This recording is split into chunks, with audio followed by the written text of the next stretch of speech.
তো সকাল থেকে ভিডিওটা শুরু করলাম, সারা রাত ধরে ঘুম হয় না। তো তবুও আলসামি একটা ভাব কাজ করে, শুয়ে থাকিনি। যেহেতু সকাল সকালই রান্নাবাড়ি করতে হবে, কাজকর্ম করতে হবে, মেডিকেলে আবারও ভাত পাঠাইতে হবে। তো আপনাদের ভাইয়া সকালে ঘুম থেকে উঠে ডিউটিতে চলে গেছে। আর এই পাশে কাপড় চোপড়গুলো খুলে রাখছে, তো এগুলো ধুয়ে দিতে হবে। আসসালামু আলাইকুম, আপনারা সবাই কেমন আছেন? আশা করি যে যেখানে আছেন সুস্থ আছেন, ভালো আছেন। আপনাদের দোয়ায় আল্লাহ তাআলার অশেষ রহমতে আমরা বাড়িতে সুস্থ এবং ভালো আছি, আলহামদুলিল্লাহ। তো আমি সুইটি প্রতিদিনের মতো আবারও নিয়ে চলে আসছি নতুন একটা ব্লগ ভিডিও। তো আপনারা যারা আমাকে সাপোর্ট করছেন তাদেরকে অসংখ্য ধন্যবাদ। যারা এখনও আমাকে সাপোর্ট করেন নাই, প্লিজ তাদের উদ্দেশ্যে বলতেছি, আমার ভিডিওটা কোনো জায়গায় কোনো অংশে ভালো লেগে থাকলে লাইক, কমেন্ট, সাবস্ক্রাইব করে কিছুটা পথ চলুন আমার সাথে। তো আপনারা আমার সাথে পথ চললে আমারও পথ চলা সহজ হবে, তো আমিও এগিয়ে যেতে পারবো। তো দেখেন, সকালবেলায় ডাইনিং টেবিল থেকে শুরু করলাম ভিডিওটা। সবাইকে শুভ সকাল আবারও। তো রাতের বেলা খেয়ে এই ভাতটুক ছিল, এগুলা ছাগলকে দিব। আর মেডিকেলে বোতলে করে রাতের বেলা ডাল নিয়ে গেছিলাম, তো ডালগুলো নষ্ট হয়ে গেছে, একটা ডাল খাইছে। আর অল্প 2টা বাটি আনছি খাওয়া দাওয়ার শেষে, আরও আছে। তো এগুলো হয়তো বা আমার বাবা আনবে। তো এখন সব কিছু অর্ধেকটা রাতের বেলায় মাঝে রাখছি, আর এগুলো এখনও মাঝে রাখিনি। এগুলো পানির বোতল, এগুলো মাঝে নিতে হবে। তো এখানে মাজার এখানে এখন রেখে দিব। তো সব থালা বাসন কলতলায় রেখে আসলাম টেপের পারে। তো এসে টেবিলটা তোয়ালাটা দিয়ে ভালো করে মুছাই নিচ্ছি। তো যেহেতু টেবিলের উপরে তো পানি পড়ে, তরকারি তেল পড়ছে, সব কিছু মুছে নিলে ক্লিন করলে ভালো হয়। আমি সব সময় পরিষ্কার থাকতে বেশি পছন্দ করি। তারপরও আবার এই যে মশা শেষ হয়ে গেছে, সুন্দর লাগতেছে না এখন মশা? তো আচ্ছা, মশা শেষ, এখন ক্যামেরাটা তুমি অফ করে দাও, আমি অফ ক্যামেরায় ক্লিক। তো সকালবেলা তো কাজই করতে দিচ্ছে না, ছাগলটা আমাদের চিল্লাচিল্লি শুরু করছে। তো অনেক কাজ সেরে নিছি, আবারও ছাগলের জন্য একটু খ্যার আনছি। তো বড় খ্যারগুলো বাসায় ফেলে দিচ্ছি। এখন এই যে চিল্লাচিল্লি শুরু করে দিচ্ছে, কথা বললে চিল্লাচ্ছে। তো সেজন্য আগে ছাগলকে ঠান্ডা করতে হবে। আমরা খাই না খাই অবলা যাক, আগে ওদেরকে খাবার খেতে দিতে হবে। তো নিঃশ্বাস মামনি তো নাই, প্রাইভেটে গেছে, সারিয়া মামনি প্রাইভেট করে আসছে। তো অনেকটা ভিডিও বানাতে পারি নাই, তো এখন থেকে আবারও ভিডিওটা শুরু করলাম। দাঁড়া দাঁড়া যাচ্ছি, চিল্লা চিল্লি শুরু করে দিছি। ভুসি দিয়ে খ্যারটা মাখায় দিলে খাবে ভালো। দাঁড়া, এইভাবেই প্রতিটা দিন গরু ছাগলের জন্য খাবার কিনতে হাঁপায় যায় আমরা। তো গরু তো নাই, সব বিক্রি করে দিছি। একটা ছাগল, একটা ছাগলকে ছাড়ি না, সব কিনেই খাওয়াই। দাঁড়া যাচ্ছি। তো বেশি করে ভুসি দিলে খাবে, না হলে খায় না। আমাদের ছাগল চৌধুরী, বেশি করে খাবার দিতে হয়। অল্প হলে খাবে না, ওটা মুখই দিবে না। আর মা ভাবি হাঁটছে যাচ্ছে ছাগল পালতে পালতে, যেহেতু আমাদের কিনা খাবার সব। এই যে মাখা হয়ে গেছে, এখন দিতে যাবো ছাগলকে। আসো। তো দেখেন, ছাগলকে খাবার খেতে দিতে আসছি। তো খাবার পেয়ে কত ব্যস্ত, একটা কলা চোষা ছিল সেটাই খাচ্ছে। আর আজকে প্রচন্ড রোদ উঠছে, টানা 20-25 দিন বৃষ্টি হওয়ার পর আমাদের এদিকে অনেক রোদ উঠছে আজকে। তো রোদ উঠে দেখে ভালোও লাগতেছে, আবার খারাপও লাগতেছে। তো বলে না, আল্লাহ তাআলা মানুষের মন জোগাতে পারে না, আসলেই তাই। তো আমরা কখনো যখন বৃষ্টি হয় বলি রোদ হোক, আবার রোদ হলে বলি একটু ঠান্ডা হোক। তো আল্লাহ যা বোঝে ভালোর জন্যই বোঝে, আল্লাহরই সব লীলা খেলা। আমরা যতই চাই, কখনোই রোদ দিবে না, কখনোই বৃষ্টি দিবে না। আল্লাহর যখন ইচ্ছা হবে তখন দিবে। তো এখানে প্রচন্ড রোদ, তাপে দেখো এগুলো সব কাপড় শুকায় গেছে। তো এগুলো সব পরে উঠাই নিব, হাত মাখা আছে। আগে ছাগলটাকে ঠান্ডা করলাম, তারপরে এখন যাই, বাড়ির কি কাজ আছে সবকিছু করে নিই। দেখো হাঁটু গাড়ায় খাচ্ছে, দেখো এমন ক্ষুধা লাগছে, তাহলে পা দুটা হাঁটু নিচে মাটিতে গাড়ায় দিয়ে কি সুন্দর করে খাচ্ছে। তো সব সময় বাড়ির ভিতরেই রাখি একটা ছাগল, বাইরে বাঁধলেই মানুষের খাসি আসে ঢিস দিলে হয়তো বাচ্চাটা আবারও নষ্ট হয়ে যাবে। তো আমার তো এগুলাই হয়, আমার অনেক ছাগলের বাচ্চা নষ্ট হয়ে গেছে। তো একটাই আছে, খুব যত্ন করে পালা পোষা করতেছি, আল্লাহ ভরসা। দেখি, তাও অসুস্থ ছিল, এখন মোটামুটি সুস্থ। তো তুই খা, আমি কাজ করতে যাই। তো সবজি কাটা শেষ। তো আমার ভাই হসপিটাল থেকে গতকালকে গেছিলাম, বলছে যে শরীরটা খুব খরায় গেছে, ব্লাড যাচ্ছে, ভালো লাগছে না। তো বলতেছে নরম কোনো খাবার রান্না করে নিয়ে যাওয়ার জন্য। তো দেখেন, তো ভাবিদের গাছ থেকে পেঁপে আনছি। তো একটা পেঁপে কাটতে যায় ফারিয়া, বুঝছো, তোমাদের 3টা পেঁপে পাড়া হয়ে গেছে। দেখো ডালটা ছিঁড়ে এখানে একটা ছিল, এখানে একটা, এখানে একটা ছিল, 3টা পেঁপে পাড়া হয়েছে। ও সরি 3টা কেন, 4টা ছিল, ছোট একটা ড্রেনে পড়ে গেছে। এখানে একটা, এখানে একটা, এখানে একটা, এখানে একটা, 4টা পেঁপা ছিল। তো ভাবি করছে হোক, ভাবি আর আমি মিলে পাড়ে নিয়ে আসলাম। অনেক রোদ উঠছে বাইরে, আর দেরিও হয়ে গেছে। আর এই যে ভাবিদের বাসায় থেকে প্রেশার কুকার আনছি, প্রেশার কুকারে একটু সিটি দিলে তাড়াতাড়ি নরম হবে, রান্নাটাও আগাবে। বিসমিল্লাহ আল্লাহ। তো একটু পুঁই শাক হলে ভালো হতো, বাসায় পুঁই শাক নাই, আর আপনাদের ভাইয়া আছে ডিউটিতে।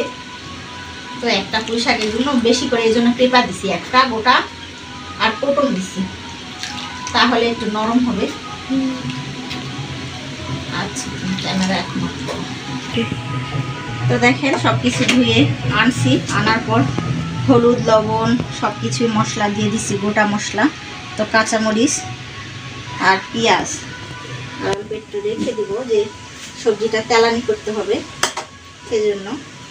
আর এখন তেল দিয়ে নেব, আবারও তেলানি করতে হবে, অল্প একটুই তেল দিলাম। এখন বাটা মশলা দিয়ে উঠাই দিব, তাহলে রান্নাটা একটু ভাবি যেটাতে একটু সিটি মারে নিলে তাড়াতাড়ি হয়ে যাবে, তাহলে পরে আবার তেলানি করা যাবে। তো এইভাবে মিশ করে নিলাম। তো আচ্ছা, রান্নাটা করে নিই, তুমি ক্যামেরাটা। তো রান্নাবাড়ি শেষ হয়ে গেছে, ভাত রান্না হয়েছে। একটু নুসরাত বাবু প্রাইভেট থেকে এসে খাইছিল, সেজন্য চামিচটা ভাতের ভিতরেই আছে। আর এই পাশে এই যে সবজি রান্না হয়ে গেছে। তো আমার ভাই বলছিল যে একটু নরম সবজি বেশি খেতে হবে, তাহলে শরীরটা একটু চড়া হয়েছে। সবজি জাতীয় খাবার বেশি খেতে বলছে ডক্টর। আর এই পাশে ভাতের মার পেশে রেখে দিছি।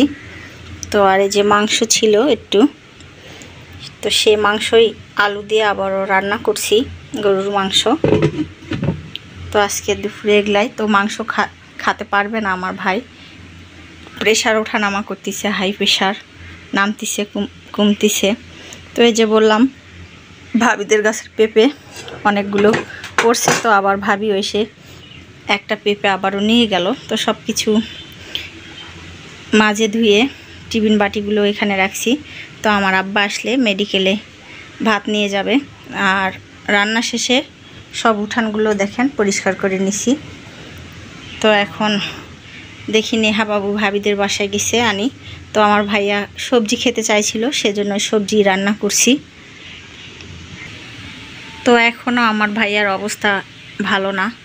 তো যেহেতু এখনও তার ট্রিটমেন্টই শুরু হয় নাই, শুধু ব্যথার বড়ি ওষুধ ইঞ্জেকশান দিয়ে কমায় রাখতেছে, আর ব্লাড যাচ্ছে।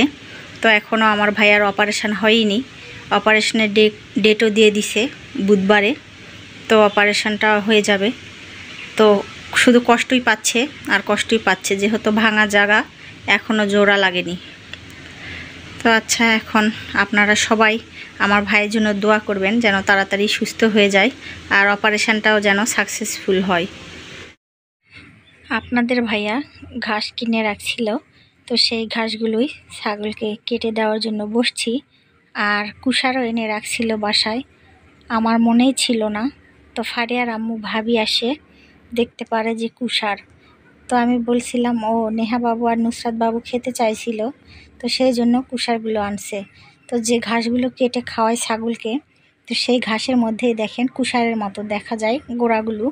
তো সেই গোড়াগুলো একদিন নেহাবাবু খাচ্ছিল, তো সেই জন্যই হয়তোবা আপনাদের ভাইয়া কুষারগুলো আনছে।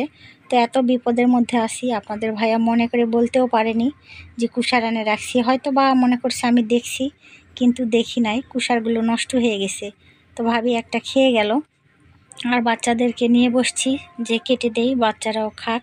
নুসরাত বাবু, নেহা বাবু, ফাতু বাবু, তারপরে মাহি, মাইশা, তো সব বাবুদেরকে নিয়ে বসে পড়ছি। কুষার বলতেছে আমাদেরকে ছিলে দেন, আমরা খাবো, না হলে আমাদের তো দাঁত ভেঙে যাবে।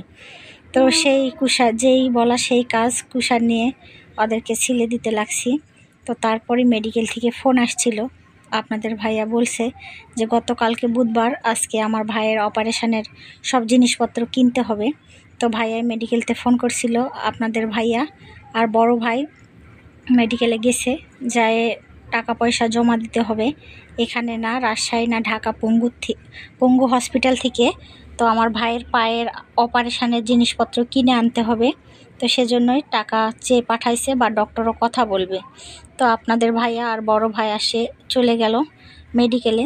যাওয়ার পর ফোন করছিলাম, তো বলছে যে টাকা পয়সা সব কিছু জমা দিতে হবে, আর অনলাইনে পায়ের অপারেশনের জিনিসপত্র আসবে। তার আগে ভাইয়াকে যে 6-7 ব্যাগ রক্ত দেওয়া হয়েছে, আমি তো অত কিছু বলতে পারি না, বলি তো আমার পড়াশোনা নাই। হোমোগ্রাফি নাকি রক্তের টেস্ট দিছে, তো সেটা টেস্ট করে দেখবে গায়েতে রক্ত বৃদ্ধি হলো না কম হলো, তার উপরে ডিফেন্স করবে যে অপারেশন আদৌ করবে কি করবে না। আর তারপরও আমার ভাইয়াকে বলছে আরও একটা কি যেন কথা, তো ডক্টরেরা ইংলিশ দিয়ে বলছে। তো আপনাদের ভাইয়া বলছে আমার মনে নাই, তো অজ্ঞান করবে আমার ভাইকে। তো সে আদৌ কি অজ্ঞান হবে কি না সেটারও একটা টেস্ট দিছে। তো এখন তো জানি যে অপারেশন করলে অজ্ঞান করে না, থোপসা লাগায়, কিন্তু না, আমার ভাইয়ের অপারেশন করলে পা থেকে অনেক ব্লিডিং হবে, রক্ত ক্ষরণ হবে, সেজন্য নাকি অজ্ঞান করবে। তো সে অজ্ঞান হবে কি না সেই জন্যই ডক্টর আবারও টেস্ট দিছে করার জন্য। তো আজকে যদি সারাদিনে সব কিছু করা যায়, তাহলে ইনশাল্লাহ কালকে হয়তোবা আমার ভাইয়ের অপারেশন হবে। তো আপনারা সবাই দোয়া করবেন যেন টেস্টের রিপোর্টগুলো ভালো আসে। তারপরও আবারও শুনতে পারিছি যে বলছে যে এখনও নাকি আমার ভাইয়ের গায়ে 3 ব্যাগ রক্ত লাগবে। তো আল্লাহ দেখেন যখন বিপদ দেয় তখন চারদিক দিয়ে দেয়। তো আমার ভাইয়ের গায়ে অলরেডি 6 ব্যাগই ব্লাড চলে গেছে, কিন্তু ডক্টর দিতে বলছিল 7 ব্যাগ। তো ডক্টরই নিজেই নিষেধ করছে যে 6 ব্যাগ হয়েছে, আর দিতে হবে না। তো এখন আবারও বলতিছে যে ব্লাড 3 ব্যাগ নাকি দিতে হবে। তো কি করব বলেন, এখন কতদিন হসপিটালে পড়ে থাকতে হবে জানি না। দেখেন সব বাচ্চাদের কুষার খাওয়া প্রতিযোগিতা চলতিছে, সবাই আমার কাছ থেকে ছিলে নিছে, কারো দাঁত ভালো না, দেখেন ছিলে দিছি তাও বলতিছে। এই যে ফাতু বাবুর নাকি দাঁতই নড়ে গেল, এই যে ওর দাঁত ভেঙে গেছে। সত্যি আজকে না কবে? ও অন্য একদিন ভেঙে গেছে। তো নেহা বাবুর কি ভাঙছে? ও বাবা, নেহা বাবু দেখাচ্ছে, নেহা বাবুর কিচ্ছু ভাঙেনি, আর 1 চামচে ভাঙিচ্ছে। হ্যাঁ ওরে বাবা। তো নেহা মামুনি সুন্দর করে কুষার খাচ্ছে, সেই মিষ্টি। আর এই পাশে আমার বড় দুষ্ট বুড়ি, এই যে বড় দুষ্ট বুড়ি, বড় দুষ্ট বুড়িও ছিলতে পারে না, আমার তো ছিলে নিচ্ছে। কি বলতিস মা? আমি ভালো। তো দেখছেন ওদের সুন্দর করে পরিষ্কার করে দিছি, তাই বলতিছে মা তুমি কি ভালো। আসলে আমার বাচ্চারা ভালো। তো সবাই ভালো, সবাই মিলে প্রতিযোগিতা চলতিছে কার আগে খাওয়া হয়, দেখি তো কার দাঁত ভালো, কার দাঁত ভালো দেখি। এই যে দেখেন খাবার খেয়ে ঘর বাড়ি তো নোংরা করতেইছে, এগুলো তো আমাকে পরিষ্কার করতে হবে। আর আমার এই বড় দুষ্ট বুড়ি আর একটা জায়গায় নোংরা করতেছে, এই যে। তো বড় দুষ্ট বুড়ি শুধু একটা চোচা উঠাই নিছে, আর তারপর সে ছিলে খাচ্ছে, হয়তো বা আবারও বলবে আম্মু আমাকে ছিলে দাও। তো বাচ্চারা খেতে চাইছিল দেখে আপনাদের ভাইয়া আনছিল, আমার মনেই নাই। তো কতগুলো কুষার নষ্ট হয়ে গেছে, দেখেন কাটে কাটে ফেলছি। তো এখন তোমরা সবাই মিলে প্রতিযোগিতা করে খাও। আমি ছাগলকে এই যে ঘাস কাটছি, এই ঘাসটা এখন যাই দিয়ে আসি। সারাদিন তোলা খাবার খায় আর চিল্লাচিল্লি করে আমাদের ছাগলটা। তো নেহার ছাগল দুষ্ট হয়ে গেছে, নেহা দেখেন চুপ করে বসে আছে, কুষার চাবায় চাবায় খাচ্ছে। রস খাচ্ছ নেহা? ও বাবা, ও বাবা, খাও। তো সব বাচ্চারা কুসা খেয়ে ঘর বাড়িগুলো ময়লা করছিল, সেগুলো ঝাড়ু দিয়ে বাইরে আসছি ফেলে দেওয়ার জন্য। আর ওরা তো গাড়ি বের করছে, গাড়ি চালাচ্ছে।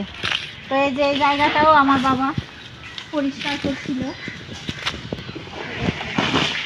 এখানে ময়লা সব কিছু ফেলে দেয়। তো জায়গাটা পরিষ্কারই আগে ছিল। নুসরাত বাবু কত সব, বাবু আসো কাছে আসো। নুসরাত মামুনি ভুট্টার বিসি ফেলছিল। দাও আমাকে ক্যামেরা দাও। তো অনেক একটু জঙ্গল আছে, সেজন্য নুসরাত আসতে চাচ্ছে না। তো নুসরাত অনেকগুলো আমার ননদের বাসায় থেকে ভুট্টা দিছিল, তো সেখান থেকে ভুট্টার বিসি ফেলছিল, ভুট্টাই ফেলছিল। ভুট্টার বিসি আবার কই থেকে হয়? তো দেখেন একটা ভুট্টা হয়েছে আমাদের গাছেতে, তো ভুট্টার বের হয়েছে, তো সেখানে চুল বের হয়ে আছে। তো আমরা বলি ওগুলা ভুট্টার চুল, তো আসলে ওগুলা ভুট্টার ফুল। তো একটাই বের হয়েছে, আরও বের হবে কি না জানি না এখনও। আর এই পাশে একটা কি সুন্দর আবারও মিষ্টি লাউয়ের গাছ বের হয়েছে। তো এখানে জিনিসপত্র ফেলে দিলে বেশি তার সেগুলার গাছ ওঠে। তো নুসরাত মামুনের কেমন লাগতেছে? একটা ভুট্টার গাছ উঠছে, ভালো লাগতেছে। তো নুসরাতের সব সময় পছন্দ যে গাছ লাগাই, শুধু গাছই লাগাই, ফুল গাছ যেটা মনে হয়, যখন পুঁই শাকের গাছ লাগাই, যখন যেটা ইচ্ছা হয় তখন সেটা লাগাই। তো ফেলে দিছিল, 2টা গাছ হয়েছিল, তো একটা গাছ মরে গেছে, আর একটা গাছেতে নুসরাত বাবুর একটা গাছে ভুট্টা হয়েছে। তো নুসরাত অনেক খুশি। তো আসো আমরা এখন বাড়ি যাই। তো অনেক জঙ্গল হয়েছিল, এই জঙ্গলগুলোই আমার বাবা কাটছিল। তো কাটতে লাগেই তো ওই পাশে জঙ্গলগুলা পরিষ্কার করতে লাগেই বল্লা কামড়াইছিল। আর ভাবিদের ওগুলাতে দেখেন কত জঙ্গল।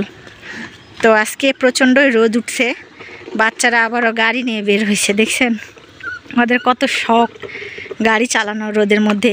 তো টানা বৃষ্টি হওয়ার কারণে বাচ্চারা তো বের হতেই পারেনি, যখন একটু ছাড়ছে আবারও বের হয়েছে, আবার যখন বৃষ্টি তখন ঘরের ভিতরে। গাড়ি চালাচ্ছ? তো চালাও, আমি বাড়ি গেলাম। আবারও দুপুরবেলা আমি মেডিকেলে গেছিলাম আপনাদের ভাইয়ার সঙ্গে। তো যে অনেকই ব্যস্ততার মাঝে ভিডিও বানাতে পারি নাই। তো আমার ভাইয়াকে আবারও ব্লাড দিতে লাগছে। তো ব্লাড আমার ভাইয়ের শরীরে যাচ্ছে। তো এখনও ডক্টর আমাদেরকে জানায়নি যে আদৌ কি বুধবারে অপারেশন হবে কি না। আর আমার ভাইয়ের রিপোর্টগুলো সঠিক কি, সব সম্পূর্ণ ভালো রিপোর্ট আসছে কি না, তো কিছুই জানতে পারিনি। তো এখন ডক্টরকে রাতের বেলা রিপোর্টগুলো দেখানোর পর আপনাদেরকেও আমি জানাতে পারবো যে আমার ভাই কি বুধবারে অপারেশন হবে কি না, তো আরও ব্লাড লাগবে কি না। তো আপনারা প্লিজ আমার ভাইয়ের জন্য দোয়া করবেন যেন আমার ভাই তাড়াতাড়ি করে সুস্থ হয়ে যায়। তো আসলে অনেকটা চিন্তার মধ্যে কাজকর্ম করি। তো জামা কাপড়গুলো গতকালকের এখানের বালতিতে রাখছিলাম, তো থাকেই রোদ, থাকেই বৃষ্টি আসতেছে। তো বৃষ্টি আসছিল তুলে রাখছি, মেলানোই হয় নাই, মেডিকেল থেকে আসে চিন্তাধারা নিয়ে মেলাই দিচ্ছি। তো আসলে টেনশানে কিছুই ভালো লাগে না। তো আপনারা সবাই জানতে চান যে আপু আপনার ভাইয়ের কি বউ নাই? তো যারা আমার আগের ভিডিও দেখছেন তারা তো জানেনই আমার ভাইয়ের বউটাও মারা গেছে। তো অনেক বিপদে আছি আমরা। তো আপনাদের সুইটি আপু শুধু আপনাদের মাঝে ভিডিও বানায়, আপনাদের সঙ্গে কথা বলে, হাসি ঠাট্টা করে, সেজন্যই আমি ভালো থাকি। আপনাদের মাঝে কথা বললে আমার মনটাও ভালো থাকে। যখনই একা থাকি দুনিয়ার টেনশান, দুনিয়ার সব কিছু মনে পড়ে, ভালো লাগে না। তো মনে খুব অশান্তি, সব কিছু নিয়েই কাজ করি। তো আপনারা প্লিজ আমার সাথে থাকবেন। অনেক কষ্ট করে আমি ভিডিও বানাই, আর আমার জীবনের অনেক কষ্টের কাহিনী আছে। সব কিছুই ধীরে ধীরে শেয়ার করব। একটা কষ্ট থেকে উঠতে পারি না, আর একটা কষ্টই আসে পড়ে যায়। তো আপনারাই বলেন আপু, যে যত কষ্ট করে তার ততই সুখ। তো আল্লাহ একদিন আমার হয়তো বা সুখ দিবে, জানি না। তো আজকের মতো ব্লগ ভিডিও এখানেই শেষ। আপনারা ভালো থাকবেন, আমাদের জন্য দোয়া করবেন। আমি নতুন, আমার কোনো ভুল হয়ে থাকলে মাফ করে দিবেন। আসসালামু আলাইকুম, আল্লাহ হাফেজ।